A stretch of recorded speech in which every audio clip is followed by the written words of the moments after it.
Welcome to ZBTR TV. The goal is to unearth and document the Zambian narrative in the best way possible. Catch us live every Saturday on Facebook and YouTube. We broadcast every Saturday at 10 a.m. EST, 7 a.m. PT. With a growing audience across the globe, we connect Zambians and share resources abroad. Be part of our journey. Please don't forget to subscribe to our YouTube channel. With a growing audience across the globe, we connect Zambians and share resources abroad. The ZBTR TV show. Did you know? Less than 10% of our viewers are subscribed. Don't miss out. Be part of the community. Mark your calendars. Every Saturday, 9 a.m. Central Standard Time and 10 a.m. Eastern Standard Time. Flow live.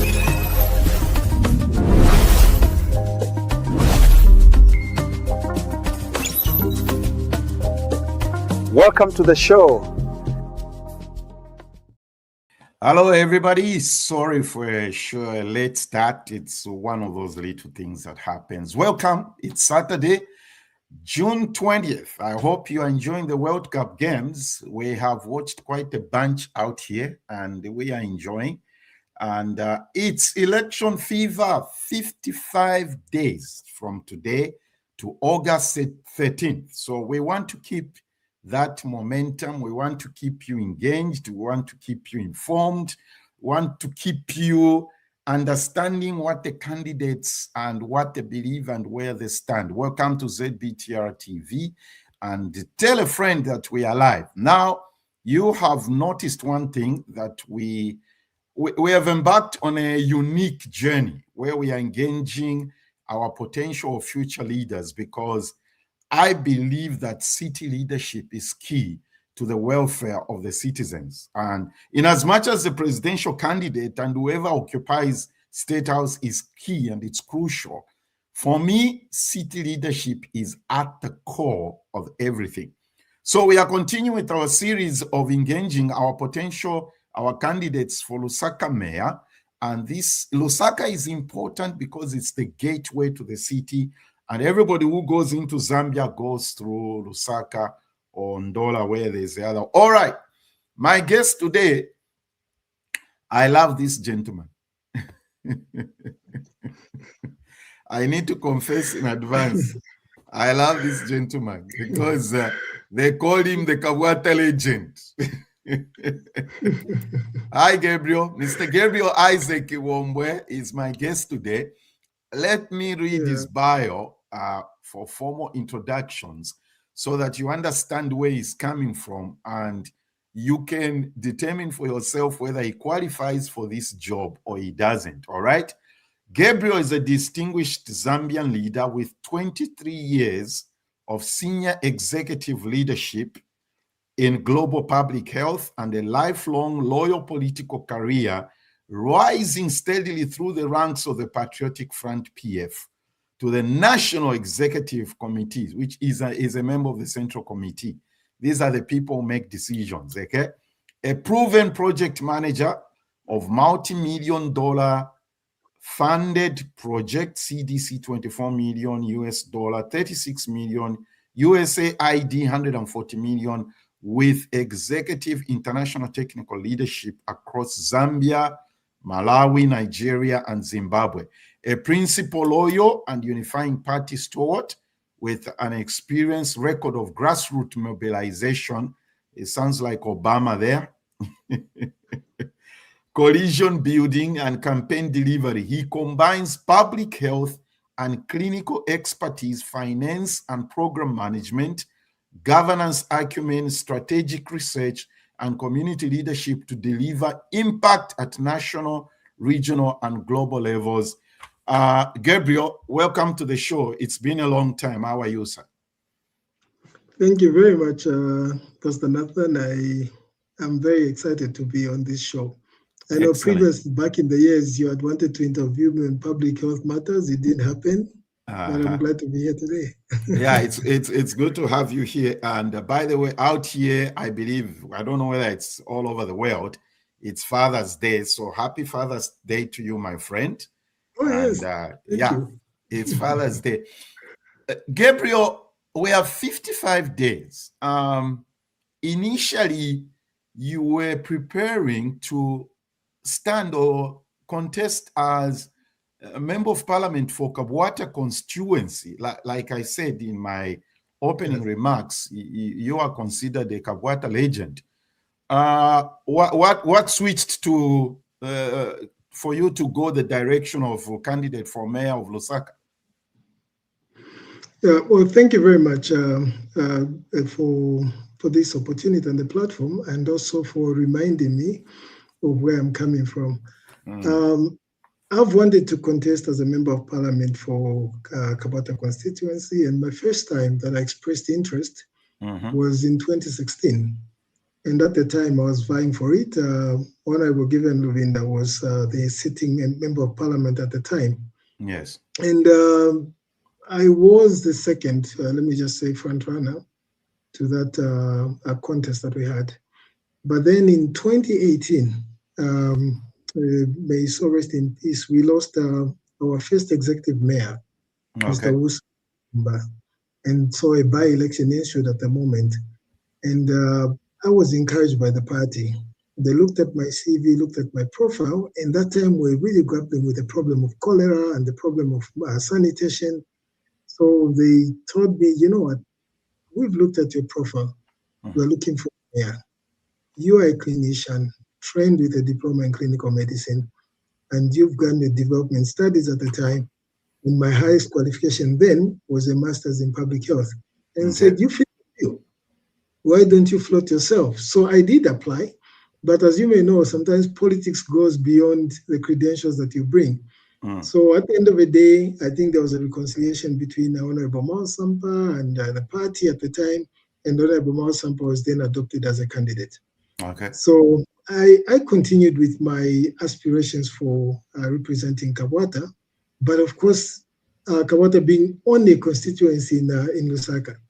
So in the recent months, like I think it's last month or so, just when the adoptions were being concluded, again, we had what we'd call the Tonse Alliance, led by President Brian Mundubele, and then the Tonse Alliance, led by President Makebi Zulu, coming together. And so somehow we had to reconcile again the adoptions. Which of the candidates from the two camps actually gets it? Yeah. And again, it came back to the profile. And people said, wait a minute, let's look at this profile. So we had the candidate who's standing in Kabwata, Danienga. And then I was there also as a candidate vying for Kabwata. And so the committee came back to me and said, look, looking at your profile, in addition to where you were in 2018, as you know, most of these guys were already PF. Yeah. As you were in 2018, now you've got an MBA. And in addition, you're a PhD candidate in national development and economics. Yes. So we think you should take the council. And if you really love your country and you love, Lusaka, you love Zambia, then you should be willing really to take up where you best fit. Okay. And I agree with them. I reviewed it. I looked at my profile, looked at my passion, looked at the level of maturity and adaptive leadership that I can provide to the council. And I agreed and said, okay, I'm going to take this and contribute on a much larger scale than, confining myself to one constituency of 125,000 voters. Probably go ahead and look at 3.3 million people. And exactly. Exactly. Yeah. Because everybody watching, and if you're going to watch this, this is what I keep saying. For the people contesting for Lusaka mayor, you are basically dealing with, like Gabriel's already said, 3.3 million. That is if you include areas like Chilanga, Chongwe, and the outlying areas. And you are contesting for president of Botswana, right? Yes. That's the population of Botswana. Somebody told me you'll be running Cape Verde, but 6 times. So we've got 6 Cape Verde countries. Yeah, more than Isitwani, more than Lesotho, and all those other places. Yes, certainly. from the way Gabriel has responded to the first question, you can tell is representing the Tonse Pamosi Alliance under the banner of the National Reconciliation Party for Unity and Prosperity. Gabriel, the real issues affecting service delivery in Lusaka go beyond. I know a lot of people want to minimize it to cleaning campaigns, garbage collection. It's way beyond that. There are a lot of issues. Okay, now this is where you get the chance to convince the people watching why they should elect you as mayor. What is your vision for Lusaka should you be elected mayor of Lusaka? Thank you. So my vision, Nathan, is very clear. I have a very clear vision. And my vision is built around the existing strategic plans that are there. Okay. Because you don't walk into the council. Keyword existing. Existing, yeah. You don't walk into the council in any institution or organization and think you're going to bring in your own way of doing things. Government is a going concern. The council is a going concern. So currently, the council has two plans, which were supported by JICA, and these are very good partners.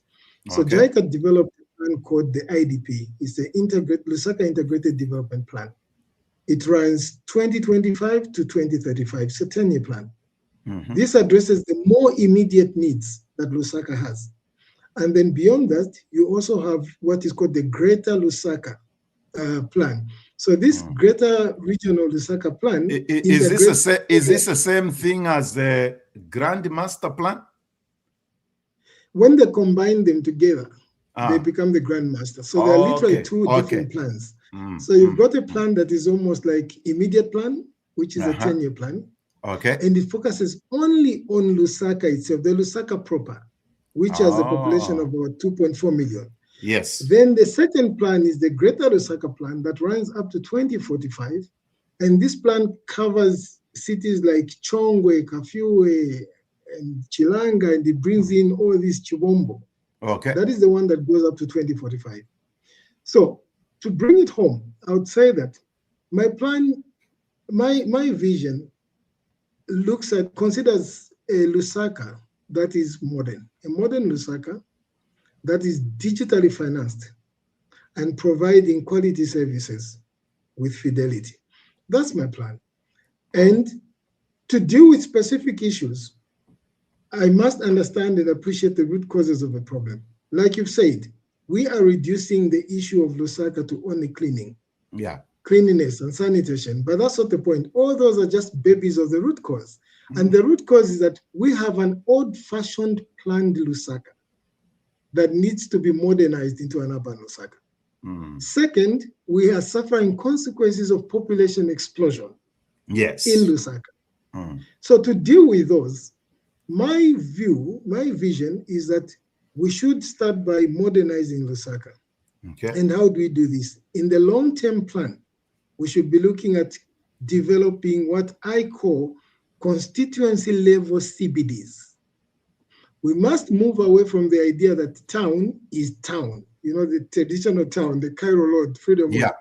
We must be looking at, in each constituency, can we have some sort of constituency-level CBD? For those who are in Zambia, they will agree with me that when you look at places like Kalingalinga area, where there's mass media, ZNBC going down that way, that place has already started expanding as if it is a CBD. But it's happening without the support of the council. So you are going to have big buildings. In between, you've got slums. So what you want is the council to take charge and participate in changing the land use around those areas that would have earmarked as constituency-level CBDs. That way you've got organized planning, you've got less congestion, people can now find products and business activities that they want close by. Currently, ABSA, former Barclays Bank, is where we used to have sports complexes there. This is where people are moving. They are literally moving away from that town. So create a new CBD. but that should fall under the long term. I noticed that. I'm glad you point out that about APSA. I'm like, oh, when I drove around that area, I was like, okay. Yes, exactly. So nature is taking its course, but we need to support nature. Okay, we need to say, look, it can't be done haphazardly. We as a council must be able to facilitate for all these big companies to go into one space and create a new CBD. But then you've got other consequences of overpopulation, like we've said, and poor planning, which includes things like congestion. Our city is congested. You cannot drive from the north to the south of Lumumba Road freely. You are risking crashing with wheelbarrows, you are risking crashing people. It's just a total mess. So to do that, we must be planning around ring roads to start with. Second, we must be considering things like having bus lanes. You people who are in the diaspora and us who've got a chance to be exposed, you will notice that in every city of bus lanes that are dedicated, you probably even have emergency lanes where you should have an ambulance to pass, a police vehicle should pass, and you should have, a fire brigade to pass, and all those kind of things. So we should also be considering improving our road network by establishing dedicated bus lanes. That is in my vision, and I think that is doable. Thirdly, you'll come to the issue of trash. I do not believe in policing people in just championing slogans around trash. I believe in transforming trash into cash. And that project I'm going to do immediately that I assume office. We want the garbage to be converted into money. Currently, if you ask anybody who lives in Zambia and you ask them, if you have a party or a braai or a wedding or anything and you collect all this plastic, where can you take it to make money?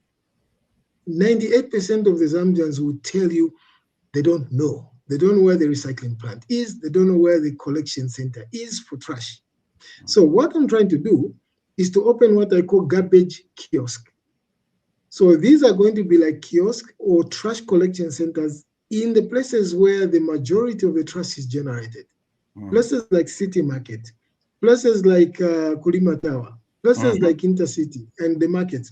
Outside, you should be able to have a place where people can actually bring this trash and you pay them money on the spot using mobile money. Trash can be brought, sorted, weighed. We put a bit of mechanization there to compress it into blocks and then ship it just the way we ship Coca-Cola crates or crates for drinks. Currently, if you go through our town, you find that trash moves in open vans. Trash moves in tractors. And it flies. It's flying. It's inside. It itself is a mess. It's a sanitation problem. So we must be able to sort out trash right at source and make sure that people are benefiting from it and getting money. A woman who sells tomatoes, carpenter in City Market, if she can find a few containers of plastics and supply them, then she's got transport to go back home and transport to come back tomorrow. Then you create what is called intrinsic motivation to clean the city rather than an external motivation or incentive. So those are some of the things. And in the meantime, that any kiosk that you produce is likely to employ 10 to 15 boys or 10 to 15 youths, because they'll have a supervisor, they have 2 or 3 to sort out the trash, they've got 2 or 3 to compress it, 1 or 2 to pack it, and 1 who's going to drive the van that's going to deliver those things. You might want to know that currently Lusaka generates about 1.4 tons of plastic recyclable trash every day. Wow. And that totals up to about 80,000 tons of trash in a year. That's good money for youths. Okay, so this is one side of it. Then you go to issues to do with markets. We have a challenge with markets in terms of how they've been organized.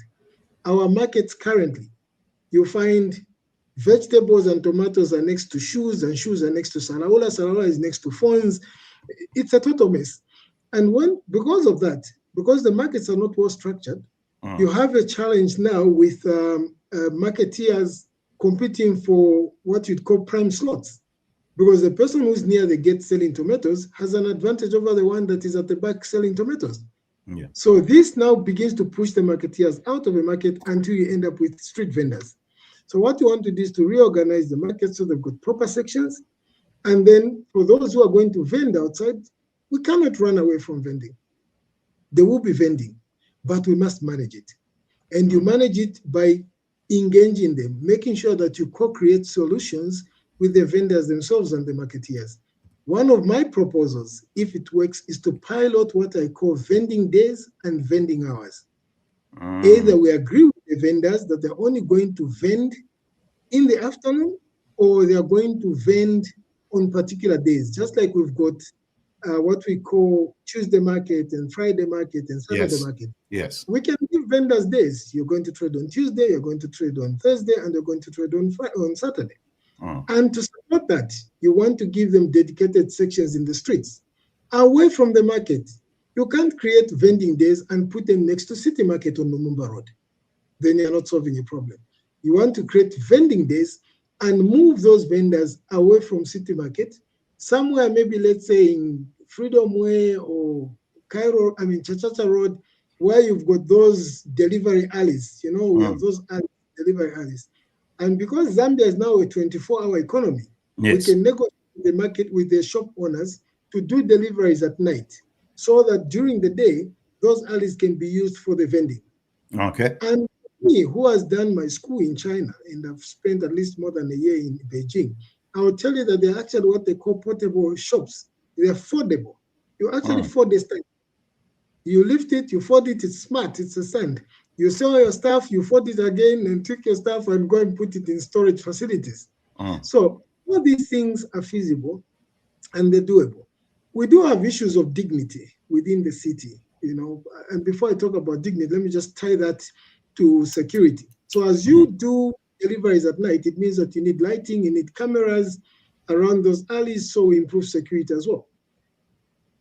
If you look at dignity issues, our cemeteries are full. Chingwea cemetery is full. There's even a chance that people are burying people, either too close to each other. You have graves disappearing in Chingwea. Oh, really? In the that because of there's too much grass, the water is washed away, the topsoil, the tree that they had left there or a flower is washed away. So we have all these dignity issues. I personally went to clear a gravesite at New Cemetery for my grandfather and my grandmother, and I couldn't find them. I had to search despite the fact that they have a tombstone, and the grass was more than 1.8 meters. I literally went into the grass with the boys that side, and I realized that these people are not dignified. Why can't we have a cemetery with a bit of pavers? And in the meantime, you've got companies like Leopard Zoo Memorial Park, places like Mutumbi, running a cemetery and making money. Why can't the council have land? Why can't we engage Kafue or Kibombwe or Chongwe and have a high-cost cemetery so that the council can make money? So all these things are doable. But what you need is a mayor who's got the right mix of education, the right experience, as well as the passion and adaptive leadership. You must be a strategic planner. You must be a manager to be able to understand the language of the technocrats and make sure that the technocrats are also willing to work with you. And this is what I bring on the table for the city of Lusaka. Okay. A lot of, you've articulated a lot of stuff here, Gabriel, and I would like us in the short time that we have to break things down, okay? We're talking about trash, we're talking about markets, we're talking about security, we're talking about road network. The motorists, the number of vehicles in Lusaka has increased as much as, like you're talking about the population. Everything goes and moves with the population. There are as many motorists as there are pedestrians. And I noticed that my goodness, you really have to be very careful the way you drive in Lusaka. My niece asked me to drive. I said, no, I'm not even going to try to do this. I'm being honest with you. I said, no, I'm not going to try to do this. What is the solution to the road network? Shouldn't there be a deliberate policy to what? To build or to create. I was impressed with the road network that has been done, but there are no pedestrian sidewalks. Gabriel. Exactly. I agree. We, like I've said, there are some things that can be done immediately in the short term, in the 10-year plan, but there are also some things that can be done in the 20-year plan. Yes. In the 10-year plan, we need to start by putting together ring roads. Rather than the kind of roads that we have with all these corners and bends and so on. Yes. We need to be able to have bypass roads that bypass town. Whether you're coming from Makeni, if you have to go to Ibex, you should be able to find a way of bypassing town. And unfortunately, most of them would have to go into different districts. For example, just off Lilai, you're already in Chilanga. Yeah. Just outside of Lilai, just at Apex University, you're in curfew. Yeah, You know? I experienced that. Actually, Do you know that I didn't even have time to go through Cairo Road? I never go to Cairo. I mean, my friend took me that way, and I was like, how did we get here? Exactly. Yeah. That's so a well-organized system. That's a very well-organized system. Yeah. Exactly. But we need more of that so we can have traffic. But then second, like I said, most of the congestion comes as a result of public transport. Yes. So you need to give them a dedicated road. Today I was watching a video and sadly saw where one bus driver was allegedly beaten up by military personnel for having parked on the roadside and blocking the road. So on one hand, you realize that it's not really their problem per se. We need to give them dedicated bus lanes. On the other hand, you say you're breaking the law, you know. So we need to work around that. Then thirdly, the issue of pavers. We've got a project that was started by the Patriotic Front, the Pave Zambia project. So besides our roads, unfortunately, we've done roads without putting the full package of what should come with the road. In road construction, you should only approve a road construction if a road comes with a drainage. Second, if that road, apart from the drainage, comes with street lighting. Then thirdly, we must only approve a road that also comes with a pedestrian walkway. So all this comes into the planning. And as we sit in the town planning department, we should be able to look at those issues. Lastly, it is also the issue to do with the poor planning within the community. For you to have a wider road that has a tarmac, then you need a certain space, and that will require maybe, you know, compensating people and taking down some houses. So depending on the size of the road, some of them will only be paved roads, some of them will be compacted gravel, some of them will be tarmac. So this is the challenge I think that we have when it comes to issues to do with roads. In the long run, Nathan and Reed, to our listeners, I envision a situation where, you know, and you would know it because it's been there for a long time, from the flyover bridge, where there's Findeko House, to the other side of the flyover bridge, where you've got Toyota Zambia, ZRA, you know, the greatest road. We've got Zambia Railways land there. That is prime land. In China, in Beijing, that kind of land, they're going to put, for them, they put a parking lot. You've got an overhead parking, bunker parking. That way, Zambia Railways also gets a revenue. They become a partner. The city council has parking space, okay, whether it's a road where people pass, whether it is parking, and then you're also creating space now for your, you know, your street vendors if you have to. But the whole idea is that you can raise revenue by improving parking on that side. Some of these roads, like you have in Chachacha Road, which is one way, and it's just 2 lanes, that parking issue becomes a problem. The congestion comes as a result of the parking issue. So if you can create decked parking over those rail lines, you know, between now and 2045, I would rather do it much quicker if I'm given a chance. Then you've got a provision for having a better road network and less congestion. So all these things take planning, they take thinking out of the box, and they also take exposure, because you cannot talk about things that you've not seen. Yeah, it's true. You're watching ZBTRA TV. My guest today is Mr. Gabriel Isaac Kibombwe. He's a candidate for Lusaka Mayor under the Tonse Pamozi Alliance, National Reconciliation Party for Unity. and prosperity, and is sharing his vision with us. Tag a friend, let them know we are discussing the race for Lusaka Mayor on ZBTR TV, and subscribe to our channel, ZBTR TV, both on YouTube and on Facebook. You talked about one of the things we are basically, I'm just going to have you break down the points that you have articulated. One of the things that you have raised is security, of course. And a funny thing, I think I did mention this to you, and I also observed this. A friend of mine told me he visited Zambia with his son, and the son asked him this question, Wala Seka Gabriel. It's like, Daddy, there's no police in Zambia? To be honest with you, the only time I noticed police nipa speed trap, traffic lights, yes, yeah, speed trap, and I think that was the only place. Yeah. Where else? Yeah, both on Kitwe Chingola Road. When I was going to Chingola, I saw a speed trap. On the Mufrira Road, I saw a speed trap. The point is, there seemed to be a disconnect between Zambia Police, Gabriel, and Lusaka City Council, because if what you have articulated is going to work, security is a key point. Bakapokola, they can just be walking around, patrolling. I don't know. I didn't go to so many malls. I didn't see police to the mall where Wadia took me. So how are you going to address this security issue? It's a very serious matter. It is. Yeah.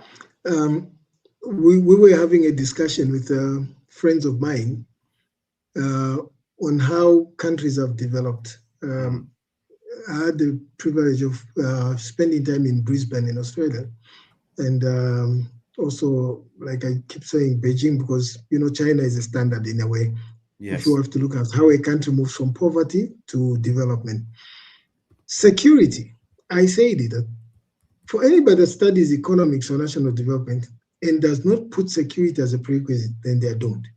Because I noticed that even this B2B business or B2C, you've got all these delivery people and so on. In our friends' countries, they deliver on your door, leave your laptop on the door, and just scan it and send you a photo and say, I've left your laptop. Even if it's at campus, it's food. Can you imagine a young rider dropping food at Unza at the gate and just leaving it and say, I've left a pizza by the gate? Oh, it's so the business can grow without security, and I agree with you entirely. So for me, how you do with this is under the patriotic front, and I hope that the UPND government has continued with it. It's a little bit slow, but I think they're getting there. There was a plan to construct what we call mini civic centers in the constituencies. Okay. And when you have the mini civic centers, what it should come with is that one, at that mini civic center, it should be able to house the police. It should house at least an ambulance for emergency services.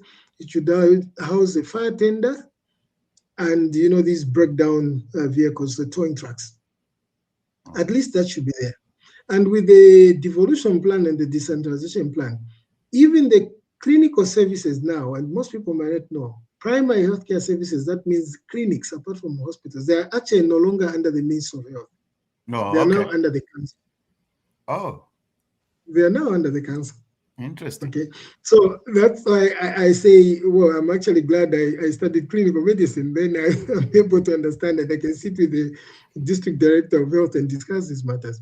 So to answer your question, it's an issue of bringing these key players into one place in these mini civic centers that we have key stakeholder meetings, at least even monthly, and have this national technical, the city technical working group that encompasses all these key stakeholders. And that way we can have a say in how the police are distributed, where they're designated, and have a role that the council police can also play to complement the Zambia police where we do not have numbers. So for me, this is, I think, where the catch comes. Having a technical working group that encompasses all these key stakeholders so that the plan is focused on the district rather than having plans in silos. Yeah.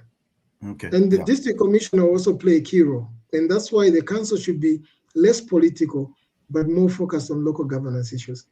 Yeah, because one of the things actually I raised with your competitor, Mr. Mwewa, is I said to him, and this also I'll say to you, is that when you assume office, you are talking about the councillors, the office of the mayor, you're talking about council management, and you are talking about the council employees. So those three layers have to be coordinated and ensure that the whole thing is cohesive and that for it to work. Because you are not just going to go in there, and like you say, government or council is a going concern, okay? Scott says, our incoming mayor of Lusaka. Thank you, Scott, for joining us. And Messi says, this time, people, it's not voting for a candidate only or just part, but we want proper leadership already. HH doesn't fit this time. Okay, that's Messi. It's not over until God says it's over. Let's go. Gabriel Isaac Kibombwe. All right. Team Gabriel has showed up today. That's the way it's supposed to be. Rachel says, well articulated. My brother Alan in Florida is following. And Mwango says, Mwewach Tambala for mayor. Now, in view of Mwango's comment, everybody, let me let you know this. Gabriel has agreed to a debate. Mwewach Tambala has agreed to a debate. I am yet to hear from three others and Allah. Okay, Uncle Derek says, I'm not a fan of Tonse, but I'm impressed with some of his ideas. You just won somebody's heart, Gabriel. Thank you.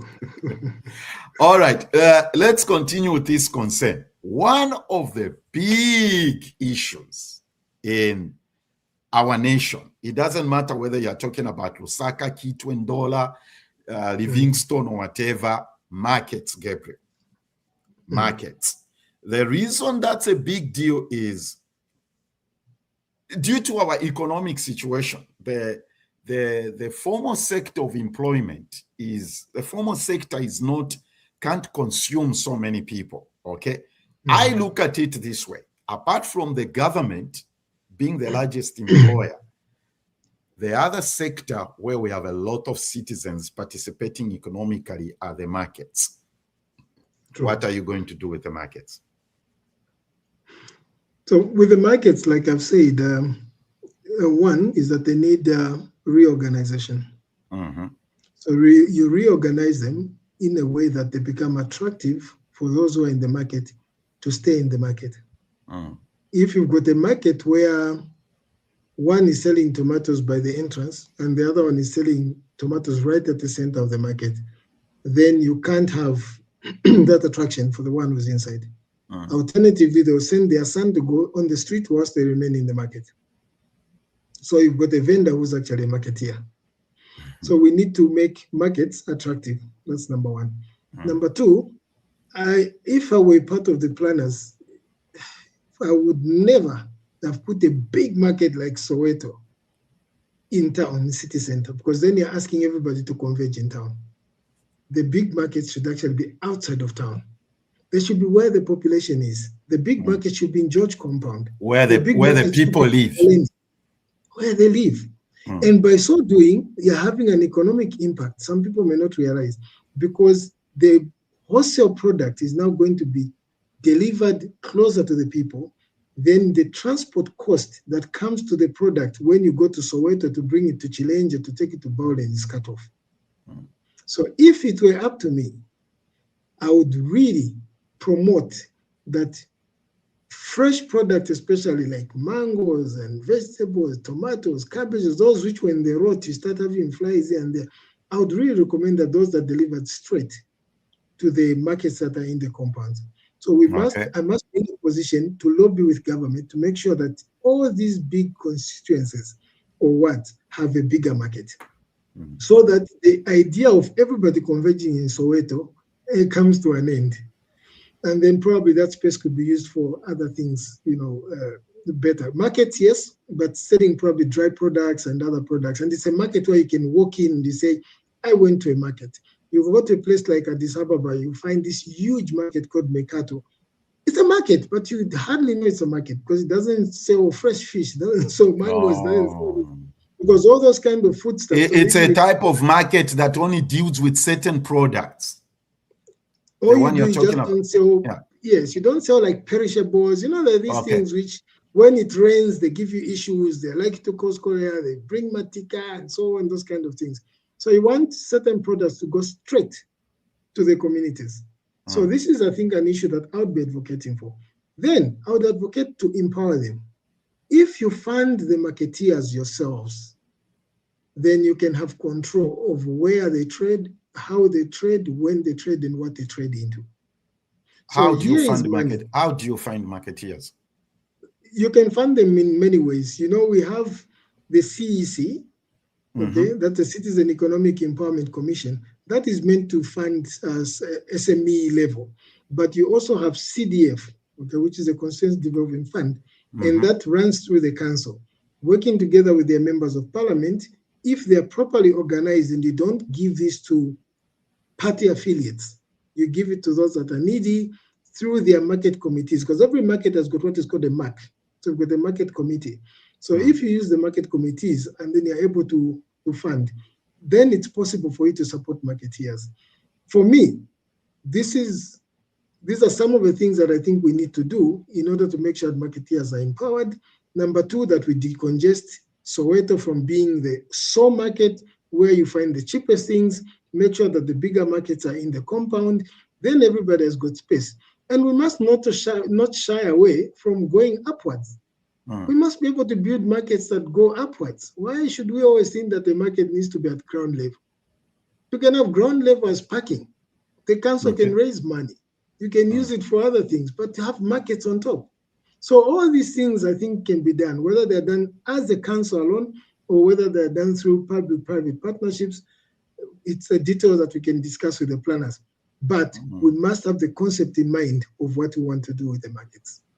One of the things, as you are mentioning, the issue of markets, it's the marketeers do pay. Do they call it rent? What do they call it? Market levy. It's the market levy thing as this is not something to do with PF. If way back QMMD, you need vigilantes. There you go. You know where I'm going with this, because you see, because here is the thing. The problem with us Zambians is memory. Memory problem, memory. Like Mianda says. That's General Mianda's the point. Zambians have got memory issues. Gabriel, market levy has been a politicized issue. True.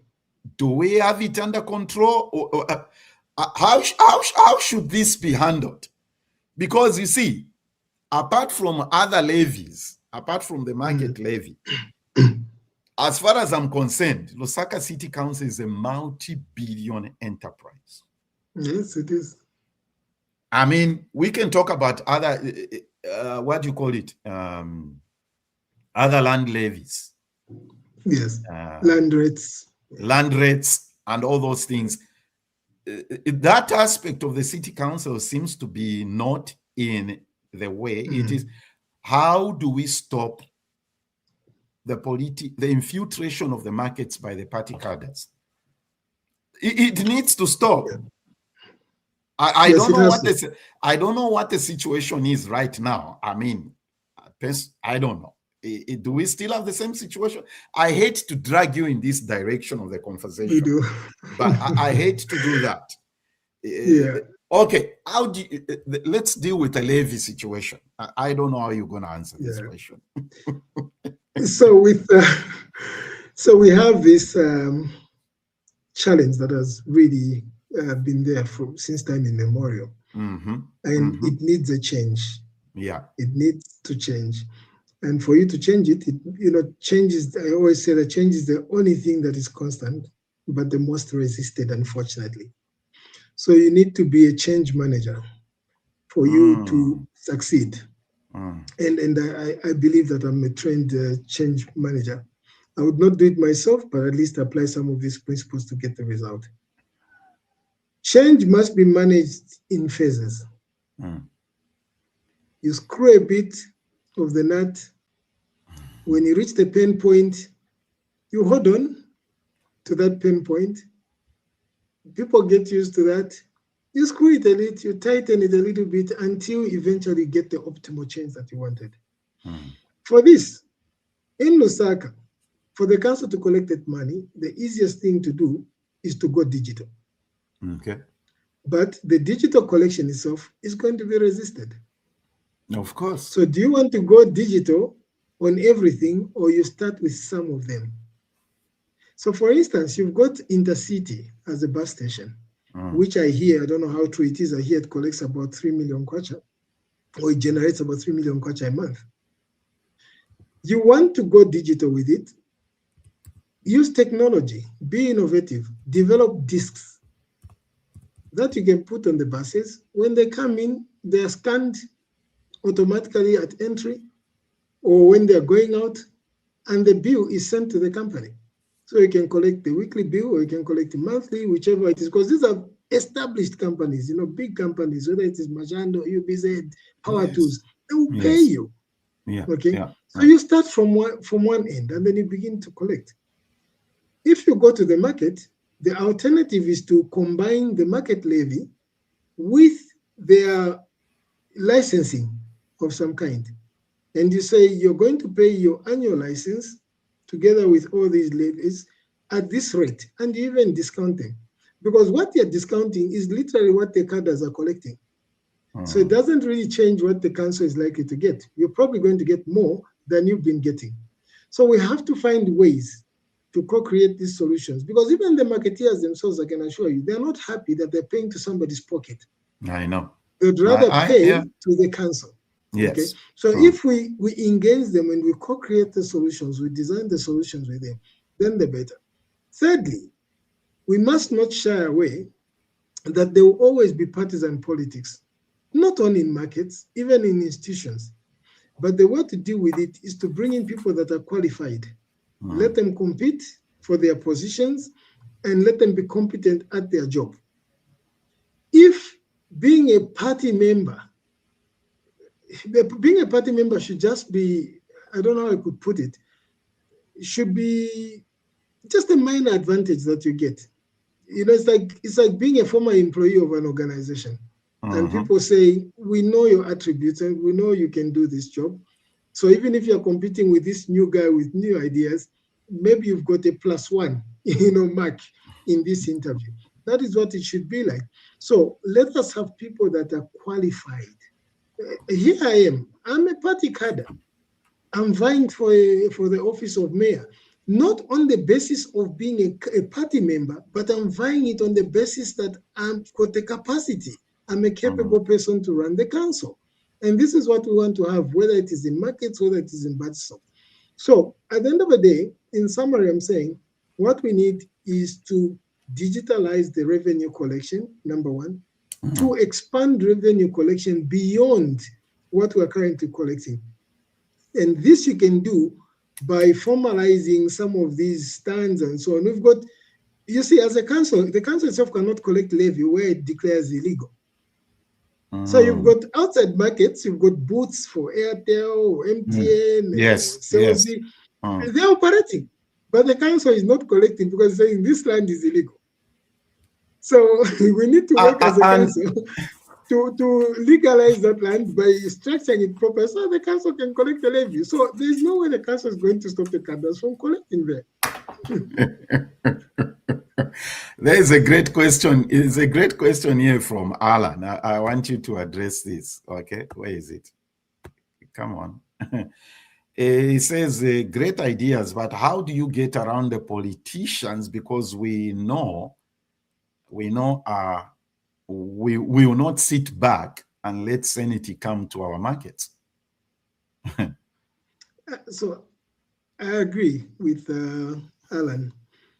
There will always be a challenge of trying to draw a line between the politicians as well as the technocrats. But in any economy, if you want to succeed, you must understand three things, okay? Or maybe three aspects. Economics, others will say, is a function of X, okay? And you want to know that X. One, you need to strike a balance between the market players, the role of the state, and the society. You have too much power with the market, these guys are going to overprice, they're going to do anything, and they will take over. You have too much power by the state, the market will suffer. You have too much power by the society. In this case, this is where the politicians come. Then both the market and the state lose control. This is where the cadres take control. So the whole idea for me as mayor is to strike a balance between these three players. And in striking the balance, you must find a way to bring them on the same table. You must strike a balance by bringing them on the same table and co-creating the solutions together. Also, give a responsibility to those political leaders to go and make their president look good.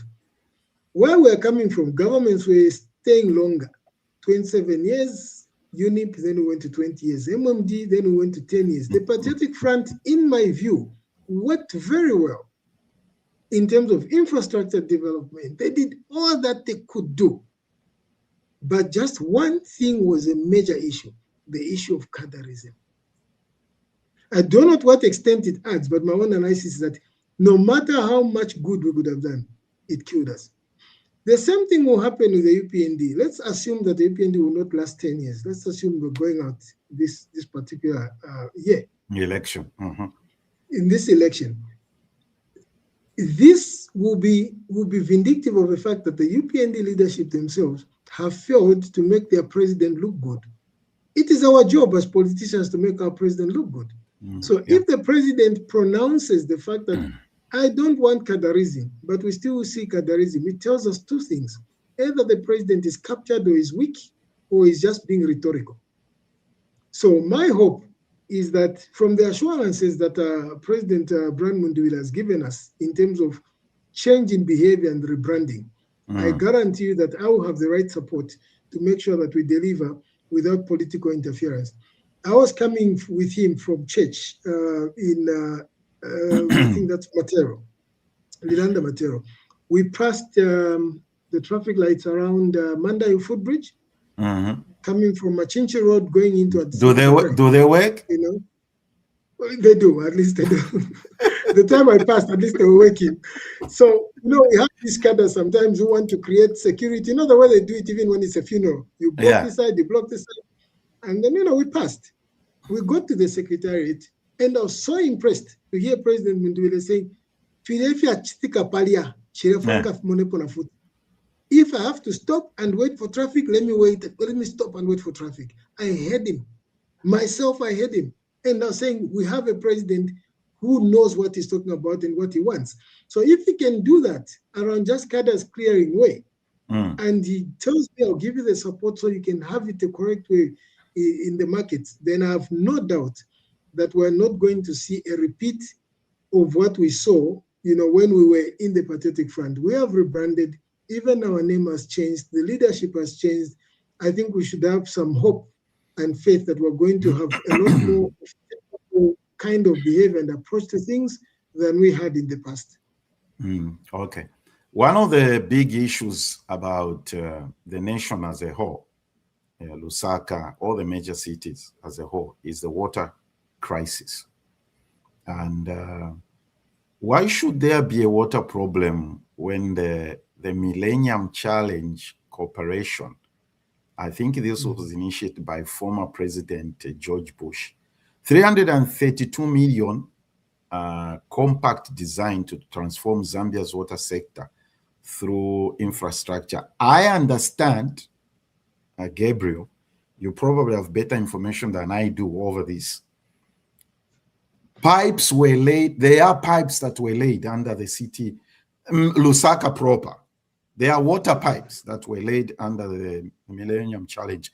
Why do we have a water problem why would Lusaka Water and Sewerage be having, I don't even know, why do they charge for what they charge for when they don't deliver? And then there's the issue of, this started way back. There's the issue of boreholes just coming up wherever. This is a Zambia phenomenon. Wherever you go, there are boreholes across the whole country. So at one point I was thinking, does somebody donate water tanks in Zambia? Yeah, I mean, the green one seems to be the popular one. So I'm traveling through Zambia and I'm saying to myself, is there somebody donating water tank? So I want you to speak to this issue of the water crisis in the nation, and in Lusaka in particular. It looks like there's no sewage system. I know that's a loaded question. Try to do your best. Yeah, thanks. I hear you, and I have a gist of it. So Lusaka, and basically let me just say the whole Zambia. Yeah, it's the whole country. We had Lusaka City Council then running the water system in Lusaka. And I think it was partly privatized. I need to get my facts right, but what I know is that Lusaka City Council still holds shares in Lusaka Water and Sewerage Company, because the infrastructure was the LCC infrastructure. Now, the challenge that we have is that the water system that we have is old, it's outdated, and there seem not to be new investments being pumped into it. Second, it is the challenge that, and this is purely my analysis, the challenge that the established structures, because 70% of our people in Lusaka live in unplanned settlement. So this 30% settlement which is planned is the one that ideally should have the proper water reticulation. And maybe, just maybe, that doesn't give sufficient money into the Lusaka Water and Sewerage Company to improve that infrastructure. Then again, you have a situation where those who can afford to pay are the ones who also put up boreholes. So they will not be paid. Okay.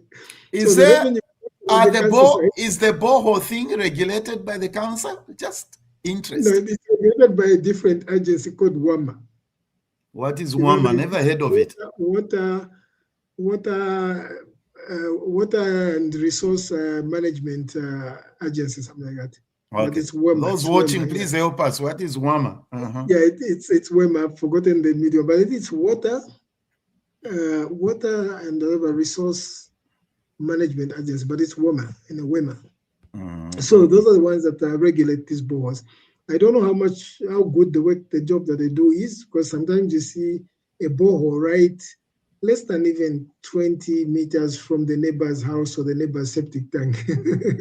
Those things happen, because you've got, let's just look at it, you've got 20 by 30 plots, there are 6 of them, and all of them are big borehole. Ideally, some of them are within less than 30-meter radius, and that is a high risk. Somebody, this is a nasty comment. Somebody, I'm sure you've heard it. You know what I'm about to say. Somebody has said, as we go along, we'll start drinking our own whatever. Yeah, we shouldn't do that. If we can invest like the way the Chinese have, and I'll explain that, the Chinese recycle wastewater. Okay. So I think those are some of the issues. So we've got old pipelines, outdated pipelines, some of them with leaks. Sometimes you have water coming in with rust. I used to experience that when I was using council pipe water. Those are some of the problems. The Millennium Challenge account, with the generosity of the American people, did some work. So they've done piping, good piping, and I think in between they even have boosters. I've seen them along Kasama Road, especially when you're coming off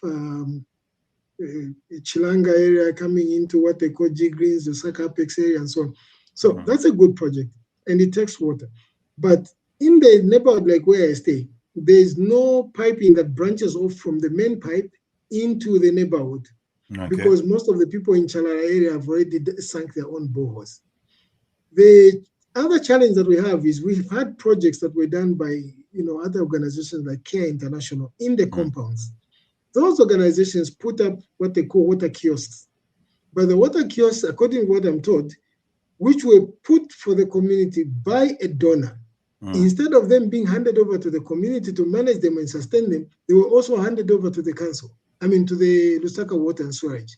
So the question the community is having is, how do you get a project that was just donated and funded and give it to a profit-making entity? As we are speaking, Manathan, a cost of water in a compound is 1 kwacha per liter. For a 20 liter, they pay 20 kwacha. 20 kwacha. A house of 5 people who needs to take a bath is 100 kwacha. Now imagine 100 liters per day, 100 kwacha. That means that household in a compound is spending about 3,000 kwacha on water. Yeah. And this is not the amount of bills that we pay in our piped water from the council. Anybody who lives in North Mid or Chilanga or anywhere, they don't pay as much as more than 500 kwacha unless you've got a leak. But imagine the poor people in Jack Compound, in John Howard. I was in John Howard last week. John Howard, it's Ward 3. People collect free water only from Honorable Bright Nundo's house. And they also collect from a guy called Nelson Neva. The rest of them, they pay 1 kwacha per liter. These are the realities. So for me, in that long-term vision and long-term planning, I believe we should be doing water harvesting. The Millennium Challenge account did not just do piping water. They also created the drainages. Okay. And those drainages, the main one is called the Kibombwe drainage. Those drainages are supposed to take water to an end dam. Unfortunately, that end dam was not finished and utilized. We should be harvesting rainwater, and that rainwater must be purified and sent back into the compounds through those water kiosks. And what happened to the rain dam? Why wasn't it finished? To be honest, I don't have the details of why it wasn't finished, but I know of the concept, because this concept around Bombay actually started with a meeting by Honorable Given Lubinda, and that's how I know more about it. He's the one that took the Americans and said, look, if you want to give us money, we've got flooding. The flooding starts from Kamala South, Libala South, and all these other areas. And they followed the trail of where it goes. So it was supposed to go all the way to Garden, and then beyond Garden, and then you have the dam. So unfortunately, I don't know to what extent that dam operates. But besides that, we've got other dams that can be used. There's a dam in Chawama, I think you know it, it's called Blue Water. It's called Blue Water Dam in Chawama area in Komboka. A lot of people use accidents in there. We've got another dam around Mrs. Compound called Ngwenya Dam. Unfortunately, the water that goes in there, some people have built wall fences around it, so it doesn't have a breathing space, and that is why it's bringing back, floods into the area. But instead of allowing that dam to overflow, what we should do is actually to put a plant there that can purify that water and send it back into Chawama, send it back into John Howard, send it back into Jack. If the Chinese can use actually the water that we flush and bath to purify it and send it back into the system. Yes. A mayor like me, who's got friends in China and is doing his PhD in China, I can bet that I should be able to find a way that our counterparts can help us and invest into that kind of infrastructure. So it's an issue of investing in infrastructure, an issue of harvesting rain and sending it back to communities. And I think that is what we're lacking. We fear to dare in Zambia. We fear to dare. We love routine. I know. Pauito says, this man has a vision for Lusaka. He has my vote. You owe me, Gabriel. I'm getting you votes here. So I've gotten the first 3 votes. I'll credit them to you. Mercy says, we believe you guys, all your promises, you have done it. No doubt you stick to your words. We are behind you. All right. There was another comment I wanted to show here. I guess that's it. Gabriel wins the election on August 8th. I know the results will probably be announced 2-3 days later. I don't know when you take over office. What is Gabriel's vision? What is Gabriel's #1 priority things when he takes over office? Thank you so much. I believe there should be some swearing-in ceremony of some kind, some coronation. After all those things I've done After and everything else. I've gone to church, I've been blessed by my pastors. And I can see my sister in an elegant dress and feeling shy because she's not a politician. Because she's not that. Yes. You see, now that you say, I don't want, okay, let me leave that alone. What does Gabriel do in the first? And I wanted to say, how is she navigating all this? Because I know she's not. She doesn't even want to show her face. She only escorted me once when I was filing in, and he says, "You have my support." But I don't like these comments. I see sometimes people, throw negative comments and so on. Yeah. So tell her I'm praying for her. Tell her I'm praying for her. Yeah, I will. She will follow this. I will send her the link. So for my vision, really, the first 100 days. I believe in being very structured in doing things. And in being structured, it's very important to understand culture. The council has a culture. And anybody who's done management or they've worked in different places, like I've worked in different countries, I like to ride on a guy called Gert Hofstede. He talks about the national dimensions, the dimensions of national culture. It's important to go into that organization and learn their culture. Know what is it that they've built over the years? How do they do things? And then from there, try to understand how you can propose to do it differently. I do not want to go into the council like I've come to flip it upside down. I know there are people who are dedicated, qualified. Some of them might have been discouraged here and there. Others might have been feeling, look, there is no reason for me to be motivated to do that. So I want to understand the culture, number one. Number two, I want us to revise the plan together. Okay. I want to understand what are the existing plans, because when I go in, there must be a plan that will be already running, and I don't want to disrupt it. So I want to understand what is the plan, and then are we able to revise it so that the work plan is in sync with my vision. And then immediately, I also want to hold a lot of stakeholder meetings, including bus drivers, marketeers, so that we begin to co-create solutions. And as we begin to roll out the changes and the vision that I have, people must be on board. And my stakeholders, we include even schools. We want to teach learners, pupils and students, the good behavior, the good practices around keeping Lusaka clean. You see the Japanese, US, probably you've seen some of their games at the World Cup. A game ends, the Japanese remain and they pick all the paper, all the plastics, and they say, we do this out of respect of the players and the community. And this is the kind of thing that I want to lead. And you can only do that if I do it, one, I do it with the schools. Second, I want to do it with the church, because the church says that cleanliness is next to godliness. And if really we can inculcate that as a value in our lives as Christians, then I've covered 90% of the population in Zambia, because 90% or more are actually Christians. By the first 100, I'll also do a lot of engagement, stakeholder engagements with organizations like a UNDP. We anticipate that there might be cholera anytime in Zambia because of the lower pit latrines that we have. And then the lime that we have, okay? So the fact that it floods, effluence comes up and then you get cholera. Before we can reach that stage, I want to engage WHO and UNDP so that we can vaccinate people in advance. I've seen a situation where people are being vaccinated when cholera started. It doesn't work that way. You have to build the immunity first. So those are the kind of stakeholders that I want to meet. I want to meet with DMMU and make sure that the places that are flood prone, because we'll be in election, we'll be in office by September. I want to make sure that places that need drainage, where it floods and so on, I want all those graders to already start passing, not to wait for the rainwater and then begin to try to pump water.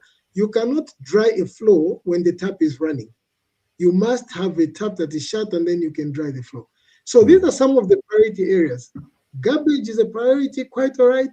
but we'll procure things like beans and so on. But that is a matter that I know will begin to put in place steps to work towards what I'm calling garbage kiosks. So those will require, of course, the council approvals, and the council is checked by the mayor. You've got committees also which need to submit. You've got standing orders in the council, and then you've got the Local Government Act. You've got the CDF guidelines. So all these things need to be understood and utilized. So that is what my first 100 days looks at: emergency things, flooding, prevent cholera, deal with the immediate refuse that is there to be collected, and then work with the stakeholders and understand the culture of the council. That for me is very important. Excellent. All right. Those of you who are watching and you're going to watch this recording, every candidate who comes on this platform, irrespective of party affiliation, we accord them the same treatment. We accord them that. If you are impressed with Gabriel's vision and what he has said, that's the number. Airtel, what do you call it? Airtel Money Mobile. You wish to contribute to Airtel Money. You can tell that I left Zambia. If you are impressed with Gabriel's vision, that's the number to make your contribution. Australia, Europe, Canada, US, Brazil, Ningumfatina, Tuflava, Zambia. Support Gabriel's campaign. That's the number there. Your friend here says digital collection of market fees is the way forward. Land rates are collected digitally via Ministry of Lands portal, so the same can be achieved. But Messi, I want you to do me a favor. Messi Katongo, I'm very impressed with her. She's watching from Chipata. But Messi, get me about Chipata to London. Let's go, guys. Let's do this. Tonse Alliance. Everybody, Mr. Kibombwe is the Tonse Alliance mayor candidate. Now, you people won't say, but I need your help, okay? I'm trying to get a hold of, maybe Gabriel can help me as well. I'm trying to get Simon Mwila. I can't get him. I'm trying to get Namuchia Banda. If you have their contact information, help me, my brother, later behind the scenes. But those who are watching, please, please help me with that information. We want to give everybody an opportunity to sell their vision. The diaspora is a key component to this election, especially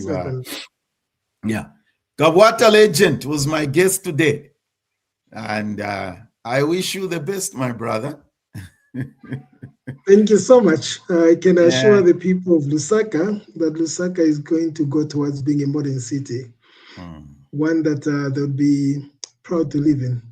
And I intend to establish a foundation that others can also build on. It would be a fallacy for me to think that I'll achieve everything within the 5 years, but certainly there'll be a mark that will be left, and those that will come after me should find it easier to go towards the 2045 Greater Lusaka plan. Yeah, excellent, excellent. Thank you, Gabriel, and have a great weekend. All right, everybody, that was our show for today. And remember, we are working on a debate for the Lusaka mayor candidates. And immediately we get all the candidates together, I'm looking for, Gabriel says you give me contact information for Simon Mwila and Namuchia Banda. Other people have tried, but it hasn't worked. To all the fathers, happy Father's Day. Keep enjoying the World Cup. A lot of football to watch, or soccer, depending on which part of the world you're watching from. And this was a great conversation. I personally enjoyed it, and I wish Gabriel the best. And I look forward to having Simon Mwila, Namuchia Banda, and other candidates. And have a great weekend, everybody. Thank you for joining us. Until next week. Zambia Blog Talk Radio.